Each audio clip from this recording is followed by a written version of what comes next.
So Gary, Yeah, Chris? Rage 2. But that's a thing? That's a thing. Are you sure? It wasn't a thing when we started recording this first video, because, spoiler alert, we started recording this at a very different time. We basically started recording, the video, and then, things came up, and we had to, pick it up a few weeks later, so that's what we're doing right now. But, yeah, in that span, Rage 2 became a thing. Now, you've seen the trailer for it, right? Yep. What are your immediate thoughts? Insanity. Definitely more bright colors, which is interesting. Yeah, they seem to be doing that as a direct response to this game, because one of the main criticisms for Rage 1 was that it had kind of this brown kind of palette, where It is every shade of brown put together in a beautiful fashion. Yeah, I mean it's still a beautiful game, but the overall palette was a little bit criticized. It seemed like, and even the Mutant Bash TV part, which was supposed to be the really crazy part of the game. Oh, thanks. Even that was. Good work. We're all a little safer because of that. You got our thanks and that suit of armor, I promise. Anyway, even that had a little bit of a brownish kind of tint to the whole thing. Yeah, I hope they have that in the second game, and honestly, I'd like if there was more variability. Like you didn't know what was going to happen next, per se. Yeah, I don't know. It looks like overall mechanically, in terms of traversal mechanics and all that kind of stuff, it's the same where, you move at this speed, but then you sprint, and you can't shoot, while you're sprinting. You know what I mean? Yeah, I just meant Mutant Bash TV. Yeah, for sure. Across the way, you'll find another settlement. They tend to stick to themselves with their friends, and they have what we need. Just give this letter to Richter. All right, I need to give this letter to the mayor or whatever.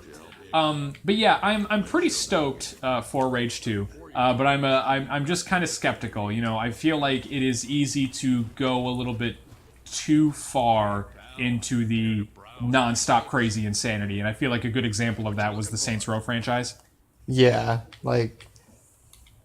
2 I think had just the right amount. 3 I think got away from the seriousness, but you could still kind of be serious. Right. Then 4 just was off the rocker. Three was the first one to me where it seemed like they were legitimately trying to forego story for insanity. Yeah, they were trying to have a story in 2, and then in 3 the story was all the insane stuff that you did. Yeah. And, okay. Oh, you know what? Wing sticks. So what was it? You got to. There were trading card collectibles throughout the map, right? Oh yeah. Yeah, where you're going, I think, is there's a card there, and you could miss it because eventually the place gets locked up. Okay.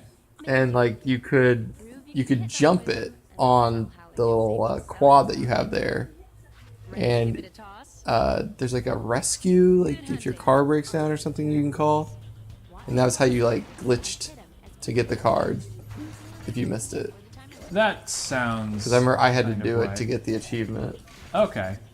Yeah, one thing that I kind of hope that they do for the second one is that they have the trading card thing again, but they put a little bit more depth into it and not just have it be kind of a fun little side thought, which I think was kind of what this first one was, which is honestly fine. That's not necessarily terrible, but neat.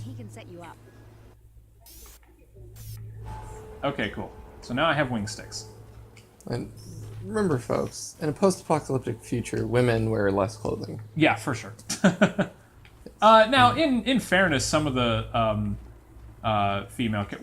most of the female characters later on are dressed a lot more practically, and it's really not until where am I going? Let's just follow the map. Okay. And the other thing that's cool is that Rage was the first id property to actually feature women in their game, because in Doom and Wolfenstein and Quake and all that wasn't really a thing. There was a little bit in Wolfenstein, some of the Wolfenstein sequels that were developed separately from id that had some women in it, but they were really overtly sexualized, and it just was dumb. Oh yeah, I do remember what you're talking about here. Yeah, I remember this thing can get closed off. This community closes at a certain point in the story. Yeah, like I forgot you could do that. pretty soon too. Yeah, it's before you even go to the second area. Yeah. I don't remember where it's at, but Yeah, it's tucked away somewhere. It's obviously missable. I missed it. right. What were we really talking about in the first video? We were talking about like post-apocalyptic stuff. Yeah, stuff like The Road, Mad Max. Yeah. Oh, you know what? So one thing that's changed in between the first video that we took and this one is that I've actually been playing the Mad Max video game a little bit. It's okay. Yeah, that's what I heard. It was like it was okay, nothing special. It's mechanically very solid, but yeah, like there's no story, there's no characterization like behind any of it. Riley was watching me play. My wife was watching me play it a little bit, and she's like, "When is anything going to actually happen?" And I was like, "I don't know." Well, my lovely wife just brought us over our list of post-apocalyptic things. Thank you, Christine. Okay, I think we talked about Mad Max in the earlier video. Did we talk about The Last of Us? I don't know if we have. I don't think. Well, I mean, we've touched on The Last of Us in like previous videos, but I don't think we really talked about it for its post-apocalyptic connotations. Oh, here's the card. Yeah. So Okay. I missed that and had to come back. But I think we actually did talk about Last of Us. I don't think we talked about Walking Dead. Walking Dead is one of those things that like I used to be kind of into, and then it got really, really mainstream. And not to sound like a hipster, but like I kind of got burned out on it. You know what I mean? Is if every episode was like the first episode, that would have been one of my all-time favorite shows. Yeah. But even by the last episode of the first season, soap opera elements were making it into it. Yeah. And I just did not like that. I mean, I'm okay with that to a certain degree, like to a certain extent. I mean, like the DC superhero shows are really bad about that, but like it's fine. I mean, like it finds the sweet spot. You know what I mean? Yeah, and you got to find that. And from everything I've heard, The Walking Dead has kind of just evolved into like a soap opera with zombies. Well, what I've seen of The Walking Dead, like post season 2, because it was mostly season 2 that was really, really guilty of that, is just that they went like they don't care about the characterization at all, and it's just about the shock factor and who lives and who dies and action and all that stuff, and it's just no longer like a compelling drama at all. Yeah. You know? Okay. Then, sneak up on some people here. I don't think we talked about Fallout, which, I mean, I think that's a classic of post-apocalyptic fiction. For video games, at least. Yes. So, you know, the premise of Fallout is, I believe the Chinese and Americans have a nuclear war, and it's in, like, an alternate future where it's like the 2050s that are very similar to the 1950s in, like, culture. Oh, yeah. I know that it's got a lot of, there's, like, futuristic cars and robots, but they all have, like, a 50s vibe to them. Yeah, very much like the 50s kind of, like, interest in space they have, like, travel jukeboxes and radios, and the music is similar. I haven't played the first 2 games. I've played New Vegas, and Fallout 3. I've heard that New Vegas is actually kind of an underappreciated gem. Well, the thing is that Fallout 3, I think, introduced a lot of new people to Fallout, myself included. But New Vegas is actually more like the previous games. So you had all these fans who came to expect what Fallout 3 was, who were then given something more like the predecessors. I've never actually played a single Fallout game, at all. I feel like I maybe should at some point. I've actually painted some of the miniatures from the Fallout board game for my channel, which, I don't know, sure, whatever. I'll post links to those in the description below for this. But I would recommend New Vegas. Like, I never got a chance to beat it. Like, I just ran out of time, but it was very interesting. They fixed some things that maybe exploits from 3 that while I used, I kind of like, man, they should have made it this easy to exploit this. Like, one thing is you could have persuasion and you could convince people to do something, and you would have like a 12% chance to do it. Well, what do? You save right before you talk to them, right? And you keep loading until you get what you want. Yeah. That's and they made it in New Vegas where you just had to have a hard value. Oh, really? Now that didn't mean like you couldn't save it and then use some items to get the value you wanted, and then if you liked the result, keep it. Okay. But overall, they made some changes. I think both games are great for their own needs.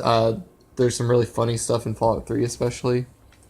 Is there any actual, like, I mean, not to sound like criticizing or anything like that, but is there an actual story to the Fallout games? Yeah, they both had. So, like, if you could summarize it like in a paragraph, what exactly was the story of like Fallout 3? Well, originally you live in a vault underground, and your father disappears. Okay. And you search out to find him. And it turns out that you and your father had come from the surface. You hadn't always lived there. Okay. Whereas everyone else had always lived under the ground. They'd been there for 200 years. Okay. And your father had worked on a project to clean the water in the area. Okay. So that people could start making lives for themselves. And he was going to go do that. And then you have to help him achieve that mission. Okay. I feel like I should have gotten a shotgun by now, so I'm wondering if I overlooked something. But, oh well, that's my bad. Yeah. Anyway, so, like, there are actual, like, characters and all that? Yeah, you get to know characters. You can have companions, and you can choose who follows you around. I don't think you could have a robot in New Vegas. I don't think you could in Fallout 3. I might be wrong on that. Okay. But yeah, I mean, and you can alter events too, which is kind of cool. So you can be good or bad, and there's actually real consequences on certain games, Mass Effect,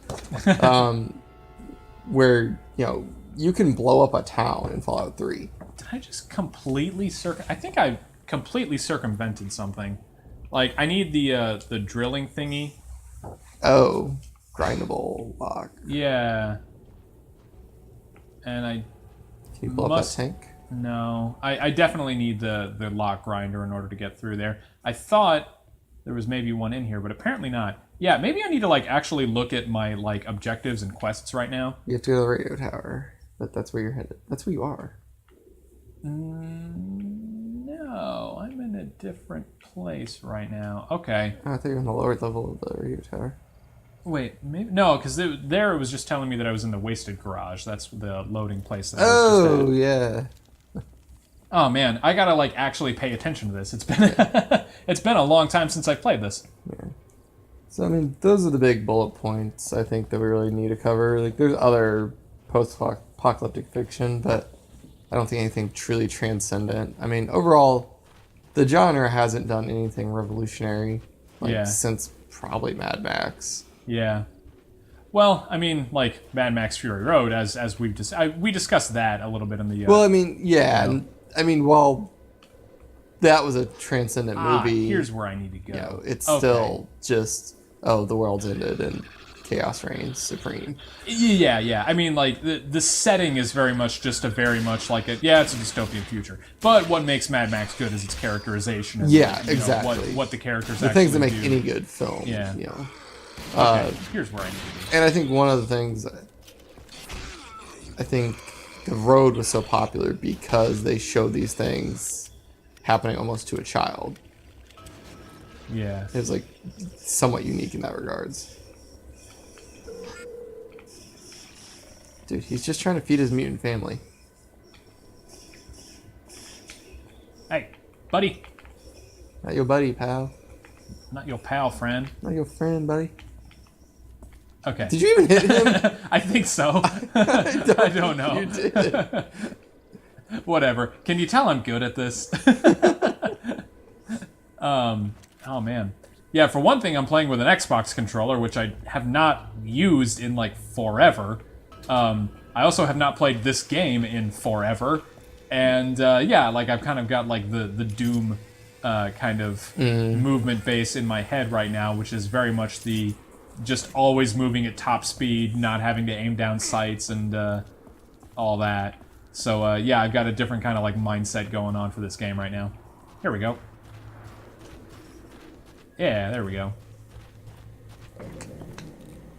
So yeah, one thing I hope that Rage 2 does do is keep this mechanic of traversing large distances to avoid backtracking. Yeah. I'm sure that they will. That's the thing is that. Well, okay, so it's kind of a weird thing. I don't actually know.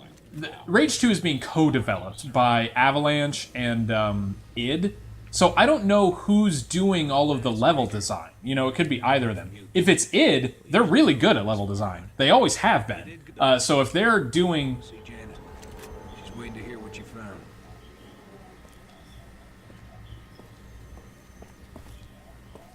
Yeah, sure. Juno's dead. Yeah, I'll do that later. Let me talk to this dude. Are you going to give me a shotgun because of what I just did? This world takes so many good people. But thank you for looking. And here is what you need, as well as the plan. So Avalanche Games is the ones who did Mad Max. They are. So that's the thing, is that, like, I have weird feelings about Rage 2 because on the one hand, like, yeah, if it's id and id is going to be, like, the main, you know, company behind it, neat. I'm all for it. Avalanche is fine. They're the guys who made, like, Just Cause. But yeah, the thing is, when they made Mad Max, their venture into, like, post-apocalyptic dystopian wasteland, it was pretty generic and forgettable. So, I don't know. So hopefully, like, maybe it is just using them for, like, the macro, like, hey, you build the world, we'll fill it with cool stuff. Well, I don't know. So id is usually the more technical company. So they're usually the ones who will do like gaming engines and character models and that kind of thing. So I'm kind of thinking that like id is going to be more the technical side of everything, where they're going to design the world and the engine and all the character models and all that. And I think that Avalanche is probably going to do more like the game mechanics and all that kind of stuff. And I don't know if they're going to do like the writing and that kind of thing. I don't know. I've heard that the Just Cause games were really good, so like I don't think that Avalanche is a bad studio by any means. But you know, again, it's just historically speaking, like when they want to make a Mad Max style game, they did, and it wasn't that great. You know. Yeah. But maybe they learn some stuff from it. I'm sure that they have. I'm sure that they learned that there was some stuff that they can and can't do, and I'm thinking that they're using that, knowledge for Rage 2. Now, was there a release date for Rage 2? No, there is not. People are speculating that there's going to be like a big thing at E3. Oh, did you hear about how? I guess I didn't talk to you about this. Did you hear about how Rage 2 got announced? Well, Walmart accidentally leaked it on their website, and then on Twitter they were teasing the date. I know that. Well, they were teasing a date for the release trailer. Yeah, that was it. They were teasing 5/14, which was the day that they did the announcement trailer. Yeah. They basically Walmart teased it, or Walmart did the thing that they screwed up at. And I guess Bethesda actually kind of like trolled them in response by screen capping the thing that like Walmart had on their website and gave them a bunch of like notes that was like, wrong font, you're missing the age rating, this isn't in all caps, and then it had the little like anarchy symbol right next to it. So it was like, you guys are not denying this at all, you're just having fun. Yeah. So that was when people were like, wait, are they actually making Rage 2? And yeah, sure enough, a couple days later it was like, yep, sure are. And it's really kind of interesting because also right after Rage 2 got announced and became a big thing. Oh, let's do the firework thing while I'm over here. Right after Rage 2 got announced and became a thing, people were like, so is this going to be like, is this going to be stealing Borderlands 3 Thunder? Well, of course, Borderlands has a much like more devout following and all that, so a lot of them were just like, no, of course not. And then, just afterward, it was announced that Borderlands 3 will not be at E3 this year, and is even speculating to have been delayed until 2020.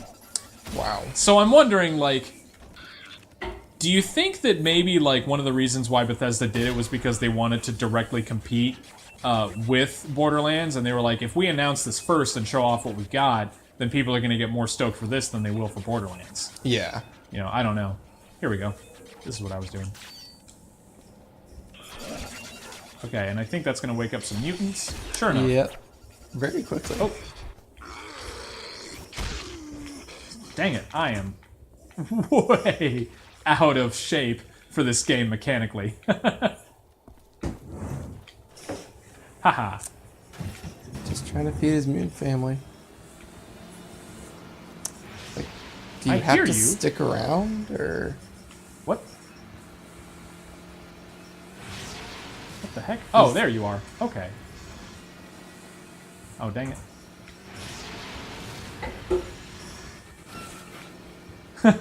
I'm so bad at this. what about being a mutant allows him to get shot with a shotgun? And not, Well, he was throwing things at me in my defense. yeah. No. What I mean, he got shot by a shotgun and just stood there. Oh, yeah. But anyway, so yeah, that's the thing, was that it was really actually a good call for Bethesda to just go ahead and release it, because I think it was pretty clear that they were going to announce Rage 2 at E3, and then the Walmart leak, they were like, all right, we can either deny this like every other publisher, because there were a bunch of games that got, like, you know, They get quote, leaked unquote, all announced. the time. Yeah, like one of the things that was in that Walmart thing was Borderlands 3, a new Splinter Cell game, I think Call of Duty Black Ops 4, and a bunch of other like stuff. Yeah, I remember like Black Ops 4 is the only other one I believe that's gotten announced. I'm sorry, what? Yeah, no, I remember. I think it was Arkham Origins got leaked, and they denied it a bunch, and people stopped caring. And then they're like, "Hey, we got this trailer." Yeah, we were excited about it like 6 months ago. You should release a trailer 6 months ago. Yeah. So I think that was the thing, was that Bethesda was smart, and they were like, you know what? Let's just play with it. Yeah, let's just go ahead and do it. Like, they still don't have an actual announcement date, or, you know, a date or anything like that, which, you know, is normal. And here's what I promised you. Oh, right. You're going to tell me to, like, gather up a bunch of parts. Are you going to give me the lock grinder? Or the schematics for the lock grinder? Yeah.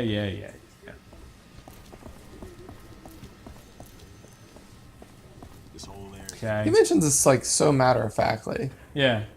Like, oh, yeah, just go to the hideout and get Okay, the cool. parts, and then Yeah, you're good. he gave me a lock grinder schematic, which was what I needed. And then you are going to give me a bunch of money, I think. Better. I got a shotgun. Sweet. Cool.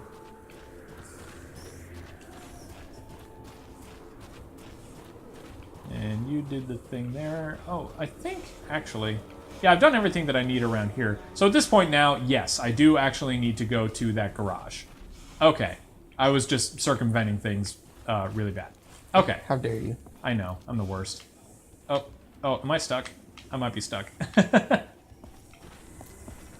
Looks like you're walking. No! Never! Okay, maybe. Alright. That's okay. It's like right over here. Yeah, I mean, what else, like, post-apocalyptic dystopian stuff do we want to discuss? Well, a movie I kind of like. It's not anything special, but is Oblivion with Tom Cruise. Oh, I remember that movie. It was nothing special of any kind. Yeah, but I I remember- like it. I remember it just, like, the biggest problem with it was that it just, like, borrowed a lot of, like, sci-fi elements from, like, everything else. Yeah. Like, it didn't really seem to have any, like, wholly unique ideas or executions. And I think that's actually a big problem with sci-fi lately, is a lot of it is just borrowing from itself. Yeah. Like Interstellar, like, so many people were into that movie, and me being a big Christopher Nolan fan, I wanted to be, but it was just so borrowed. Yeah, Interstellar was a game, or a movie that I remember was pretty well hyped for a while. I shot his helmet off. And I saw it in theaters, like I saw it in the IMAX, and I was like, that was okay. And I haven't seen it since, and I haven't cared to see it since. Yeah, I own the Blu-ray, haven't watched it, and I don't know. My big thing is like they kept trying to be like scientifically accurate, and then you know the people in the movie are too stupid to know like they get surprised by time dilation, but then they know everything about time dilation 5 seconds later. Like yeah, a black hole causes time dilation. Like why are you surprised by that? And then I don't understand how that little shuttle they fly is capable of landing on a planet and then taking off from the planet, but then they needed a rocket to get into space. Ah, shoot. So, Oh yeah, that's a good point. Because they have like a legit rocket to get into space. Yeah, But then they have this little remember. shuttlecraft that can take off of a planet.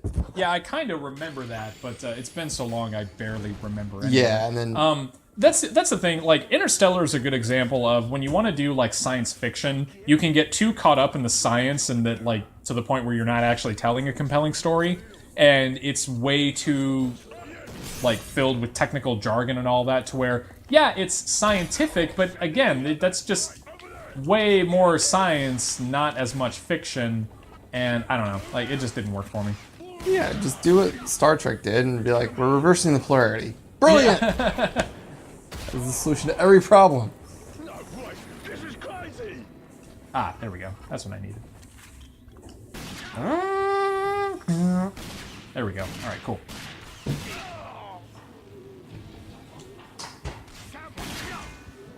If it was so easy to break into that, they'd have a more secure door. Hey guys, have a grenade. Nice. We're gonna need some happy. Pull back.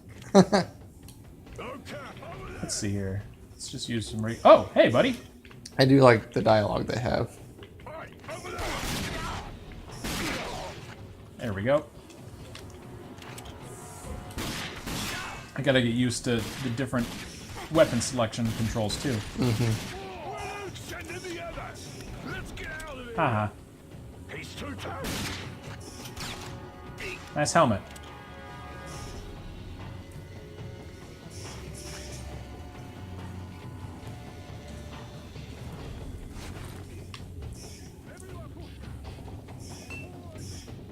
But anyway, yeah, I honestly kind of feel like maybe we're kind of done with all the post-apocalyptic stuff. Yeah, Rage 2, I'm pretty stoked for it. I'm a little skeptical about some things, but overall, the takeaway is that I think that it's going to be pretty solid. I mean, I think it's just... This was a game that had a lot of promise. I think it came up short maybe at the end. Oh, you know what? I do want to talk about something real quick. You're you're a decent Gears fan, right? Uh-huh. So you're into like Cliffy B and all that. So I guess Or I was. I mean, I haven't really... yeah. So all right, Cliffy B as a person, I think has kind of just like lost touch with reality. Have you been keeping track of like what he's been doing lately? I know he was working on a new game after he left Gears, but I honestly don't know anything after that. Okay, so here's the thing. He formed his own studio. Yeah. Which was neat, okay? Like, cool. Good for him. When Rage came out, he badmouthed Rage a lot, actually, and he called it, like, the most disappointing game of the year for him because he didn't like the, like, lack of a multiplayer component. That was pretty much it. Ugh. You know, like, okay, fine, whatever. Yeah, an opinion is opinion. He's allowed to say that. Okay, neat. So he's badmouthed Raged a lot, and he formed his own studio to try to like do nice, new, innovative multiplayer games. Yeah. Okay, the big, innovative multiplayer games that he formed. One was what? I don't even remember what it was. Oh, Lawbreakers. So you know, like Overwatch. Yeah. You know all the hero-based multiplayer shooters. Mm-hmm. It was that, but apparently not very good. Like it was apparently fine, but like nobody played it, and I mean nobody. The game lost a lot of money. So after that, they needed to try to figure out what to do with, their studio. Cliffy B had to figure out what he was doing. So he ended up chasing yet another trend in the form of, like, Fortnite and PlayerUnknown's Battlegrounds. Yeah. He made a game, I don't even know what it's called now, but it was just another, like, Battle Royale shooter. That's all it was. And it was just another trend, and he was just chasing another trend. Well, anyway, in the last week, he announced that his studio was closed. The same day they announced Rage 2. I don't know if it was the same. No, it was. It was May Was it? 14th. Oh, man. Wow. And the game was called Lawbreakers. Lawbreakers was the first one. Oh. That was the one that was like Overwatch, but not. Oh, okay. I don't remember what the other He one turned was. down an opportunity to work on Silent Hill. Did he? Yeah. Well, Radical Heights. That's it. That's the one that he did. Let's use some Fat Boys. Yeah. But yeah, he just kind of like got really full of himself for a while, and it kind of killed his career. Well, and here's the thing, like, I don't think he was, like, the godfather of Gears of War 3. I think as his role with Gears of War expanded, the games went downhill, to be honest. Really? Like, I don't think he was, like... He was clearly one of the head honchos for 3. Yeah. Like, he was on everything, talking about, like, these are the decisions we made. Right. Well, and the thing is, too, like, at a time, he really was, like, a big deal. And he really was innovative. Yeah. So, like, back in the day before he worked for, like, you know, Epic Games and did all the Gears of War games, he was one of the main people behind, like, Unreal Tournament, which, you know, is considered one of the best, like, online arena multiplayer shooters ever. You know, like, up there in the same, like, vein as Quake 3, the Quake 3 glory days and all that. So that's the thing, is that I mean no disrespect to the man, like, long-term, but yeah, he's just kind of lost touch, but he's also, like, kind of arrogant. So when Lawbreakers was a thing, he pitched it as, this is going to be a new billion-dollar IP. And he was, like, dead certain that it was going to be that.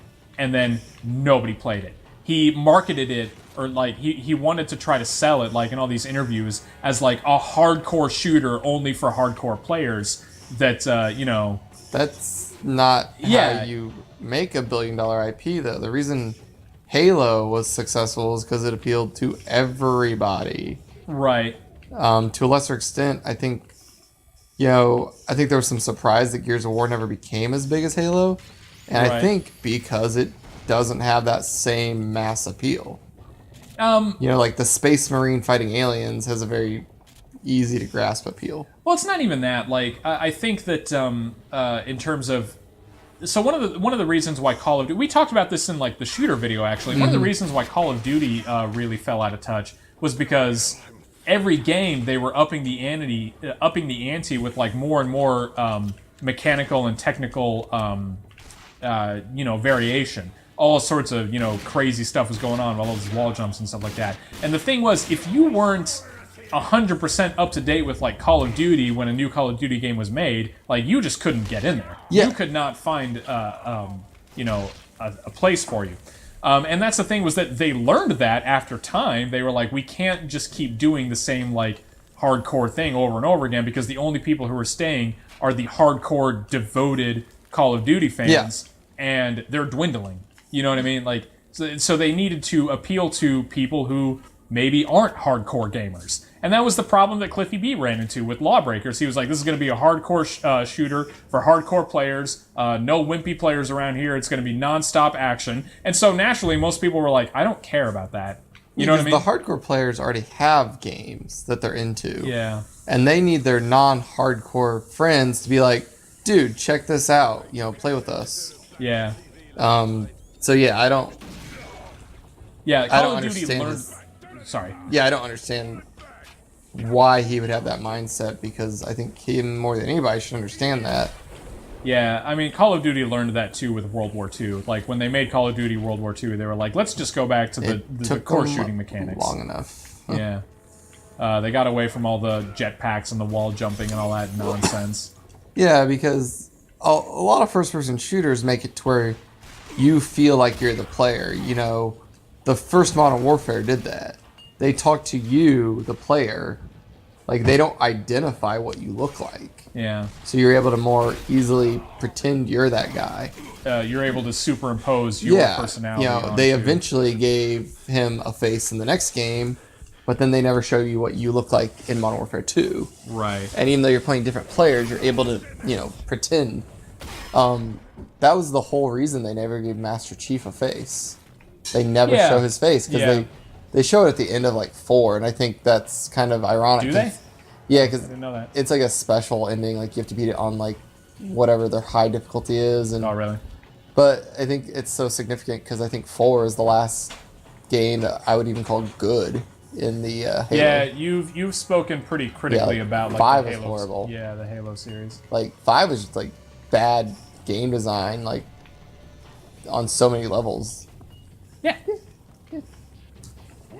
But yeah, I don't know. I just kind of I never got into Halo, so Yeah. I can't weigh in on any of that stuff. I mean, but I was like, never a super fan, but I will say that I think that the first Halo game, when it comes to like balance, is one of the best first-person shooters ever on that in that front. Yeah, it was solid. The first Halo game was a very solid all-around game. Like, it had just enough weapons, just enough enemy types. Yeah, even though I didn't like really personally care about it, like it was fine. It was a fine game. Yeah. I really have no place bad mouthing Halo in any form, especially Yeah. like the first couple.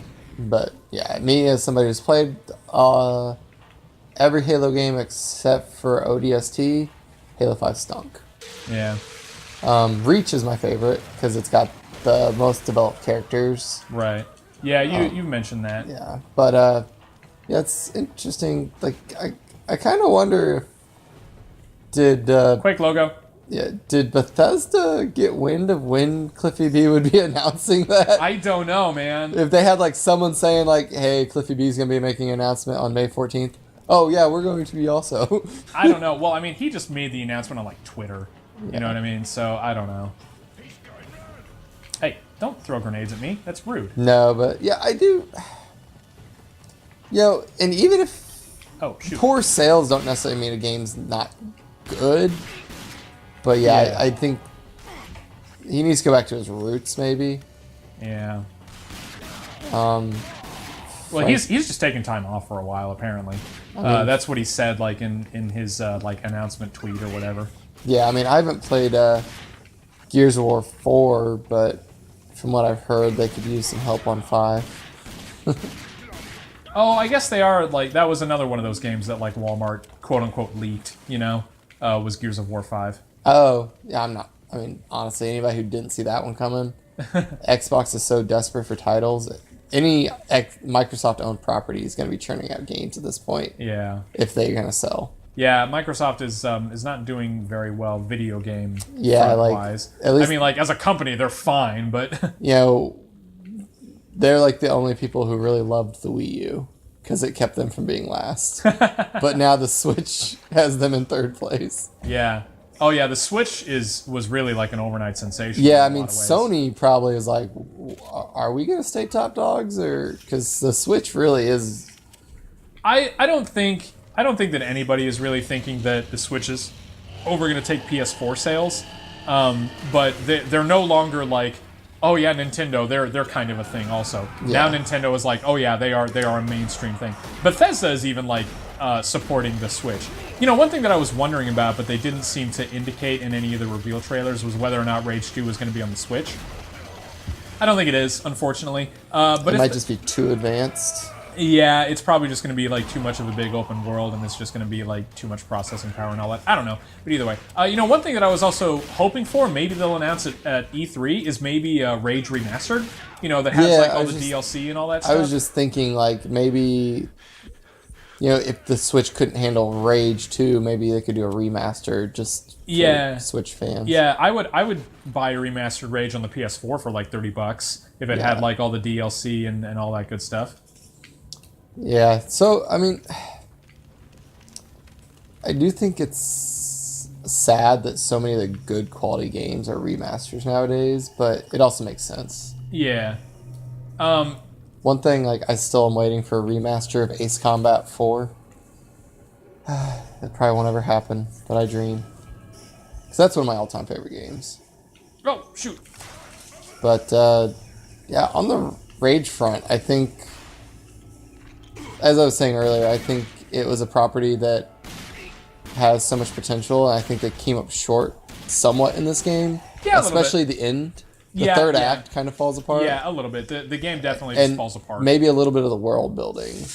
But I'm glad it's getting a sequel where maybe they can build off what they did here to maybe create something really special. Right. Yeah, I agree. Apparently, you're going to be playing as a different character. So, like, your character in Rage 1 here actually has a name. His name is Lieutenant Nicholas Rain. Yeah, Like, don't he's- you just find... You only find that out, like, at the very beginning, right? I don't think even that. I think it's one of those things where, like, you only know it if you look it up Oh. / read the manual or something like Like, that. he has in, like, promotional materials or something. Yeah, like he technically has a name, but nobody knows what it is and nobody cares. But I guess they made a point of in the announcement trailer for Rage 2 mentioning that you are playing as somebody named Walker. So yeah, you're a different character in Rage 2. Yeah, I know the one of the secret rooms is in this area, but I can't. Yeah, remember. it's one of the Quake rooms, but this is honestly like the most. It's the most annoying one to find because you need to like find 3 very specific switches. Oh yeah. And they're very small, and you have to find them in a particular order, and it's really annoying, and I just don't want to mess with it right now. Okay. But honestly, I think that we can honestly just kind of call it because this combined with the other video that we took is going to be about an hour. Let's see if we can try to bust out of this secret area here. Oh, I can make 1 more lock grinder. Oh, I can make 2 more. Very nice. Piece of candy. Ooh, piece of candy. Let's make another one of those. Couldn't hurt. Let's make some more bandages too. Okay. Ooh, feltrite. Stuff. That's like the adamantium of this world, basically. Feltrite is like the material that came from the asteroid that like hit that caused this whole apocalypse thing. Okay, well, yeah, I think that we're going to go ahead and just call it with that then. So thank you everybody for watching. This video was kind of all over the place. We talk about all kinds of stuff everywhere, so I don't even know how I'm going to put a thumbnail for this, but I'll figure out something. Yeah, we'll see you next time on Let's Discuss. My name is Chris. I'm Gary. Have a good night.